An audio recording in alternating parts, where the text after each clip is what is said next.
It was a bright and clear morning in the village of Nkwanta, a community nestled on the banks of the Great Oda River in Ghana. The air was thick with the scent of fresh earth and tropical flowers. Women carried baskets balanced on their heads, their laughter and chattering filling the streets as they walked toward the village market, the heart of the village. But one morning, something strange happened. I remember it as though it was yesterday, although it's been several years now. It was the beginning of the dry season when the crops were harvested and the markets were bustling. Every day, the people of Nkwanta would come to the market to sell their goods: mangoes, cassava, maize, fish from the river, and hand-woven baskets that had been passed down through generations. I was there with my mother, Afia, who sold roasted plantains, one of the most beloved snacks in our village. The sun had just begun its climb in the sky, and the air was thick with the chatter of market sellers. But as I walked through the entrance of the market, something felt different. It wasn't immediately obvious, but if you had been in Nkwanta long enough, you could feel the change in the air. The usual group of market vendors, bright-eyed women with colourful scarves and children running between the stalls, seemed distant. Their faces were filled with concern. It wasn't the kind of concern that comes from a bad harvest or sickness. No, this was something different, something far more unsettling. As we approached the market, I heard the old man, Kofi Asante, the village elder, muttering to himself.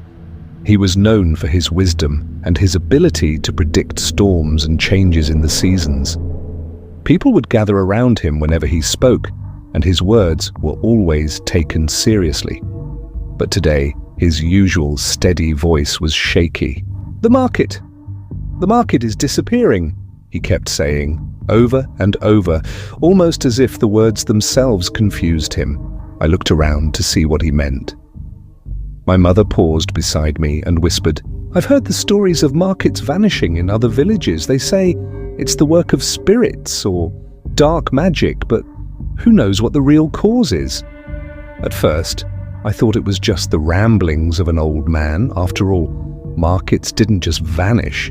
But as we moved deeper into the market, I could see that there was some truth in his words. The usual crowd was thinning. There was an eerie emptiness about the place, where the vendors usually set up their stalls, rows and rows of baskets filled with fresh produce, fish and dried herbs. Now there was only space, empty ground. And it wasn't just one or two stalls missing. Whole sections of the market had been abandoned. It was as if the stalls themselves had simply disappeared overnight. "Where are the others?" my mother asked aloud, her voice trembling. She always took care to set up her stall near the entrance, where the most customers passed by. But today, even the space where she usually sat was empty. At that moment, I noticed a young woman, Kwabena's sister, Alma, walking toward us. Her eyes were wide with fear. "My mother," she said in a panicked voice. "She went to the market yesterday to sell her yams. She never came back. I've looked everywhere and I can't find her." A sense of dread crept into my chest. People began to gather in small groups, speaking in low voices, wondering aloud where their relatives had gone. Some spoke of seeing strange lights near the river. Others mentioned feeling a heavy presence in the air the night before. But none of them had any concrete answers. The elders, usually calm and composed, were not as reassuring as they normally were. That evening, the elders held a meeting by the sacred tree, which was known to connect the living with the ancestors. I was too young to understand the full meaning of the ceremony, but I remember watching quietly as they chanted, their voices soft yet strong in the cool night air. The next day, the disappearances continued. Whole families were missing. First, it was just one or two people, but soon it became clear that something much larger was happening. The market, the heart of Nkwanta, was now almost completely empty. "Perhaps the spirits are angry," Elder Nana said, his voice quiet as he addressed the village. "We have forgotten the old ways, and the balance between the living and the ancestors has been disturbed. I remember hearing this, but I didn't quite understand it at the time. It seemed impossible that the spirits could be the cause of such a strange disappearance. After all, these were just stories, weren't they? That night I stayed awake, listening to the soft murmur of voices outside our hut. My mother had told me to sleep, but I could hear the panic in her voice as she spoke with my father. "Kwame, something is wrong," she had said.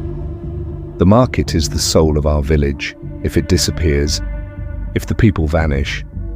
Her voice trailed off as she grasped my father's hand. The next morning, I went to the river, hoping to find some sign of the missing villagers. I was with Kwaku, a boy from the village who was known for his curiosity. Together we walked the familiar paths to the riverbank, where the market had once flourished. As we walked, Kwaku spoke in low tones.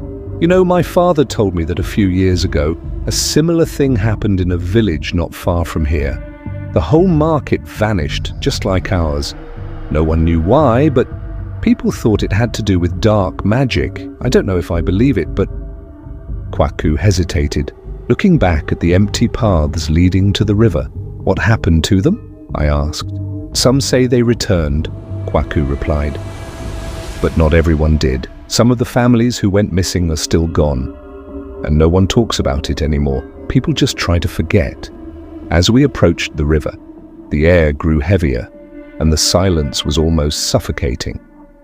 The only sound was the rustle of the wind through the tall grass. That's when we saw it.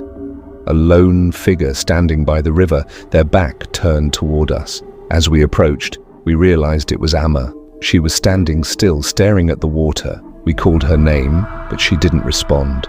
It wasn't until we were closer that we saw the strange marks on her skin, thin, silver lines that glowed faintly.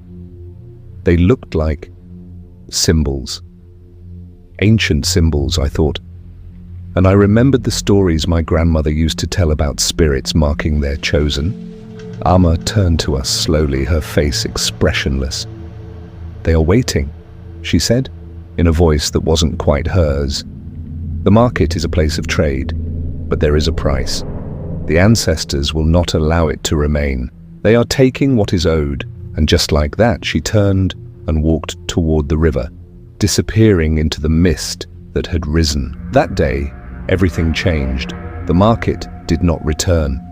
Families who had gone missing never came back.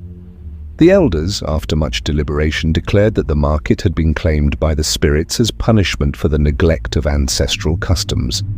And the village, once vibrant with trade and the laughter of children, was left hollow, a shadow of what it once was. In this retelling, the village of Nkwanta and its people face an inexplicable and eerie disappearance of their market and families.